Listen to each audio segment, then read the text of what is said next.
अकोल्यातील मध्यवस्तीत एका थरारक पण दुर्मिळ दृश्याने नागरिकांना खिळवून ठेवलं।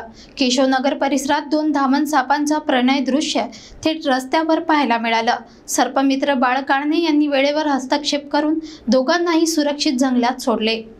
अकोला शहरात 17 जून रोजी सकाळी एक थरारक पण दुर्मिळ प्रसंग घडला। मध्यस्थित असलेल्या केशवनगर भागात 2 7 फूट लांब धामण सापांचे मिलन रस्त्यावर उघड्या डोळ्यांनी पाहायला मिळाले। या दृश्याने नागरिक चकित झाले, भीतीने नाही तर कुतूहलाने थांबले। पांडे कुटुंबियांनी वेळेवर प्रसंगाचे गांभीर्य ओळखून सर्पमित्र बाळ काळणे यांना पाचारण केले। बाळ काळणे यांनी कसलेही नुकसान न करता दोघांनाही अत्यंत कुशलतेने पकडले आणि निसर्गात सुरक्षित सोडले। धामण साप विषारी नसले तरी त्यांचा आकार व हालचालींमुळे नागरिक भयभीत होतात, मात्र सर्पमित्रांची तत्परता आणि प्रसंगावधान कौतुकास्पद ठरली।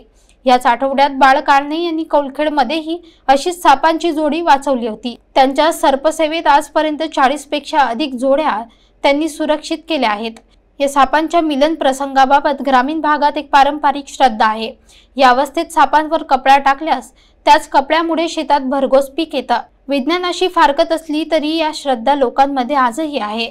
सर्पमित्रांच्या सेवेमुळे आज असे दृश्य शहरातही पाहायला मिळतात। साप मारण्याऐवजी त्यांना जिवंत वाचवण्याची जनजागृती यामुळे वाढली आहे। बाळ काळणे यांनी नागरिकांना आवाहन केले, साप दिसला तर मारू नका, सर्पमित्रांना बोलवा।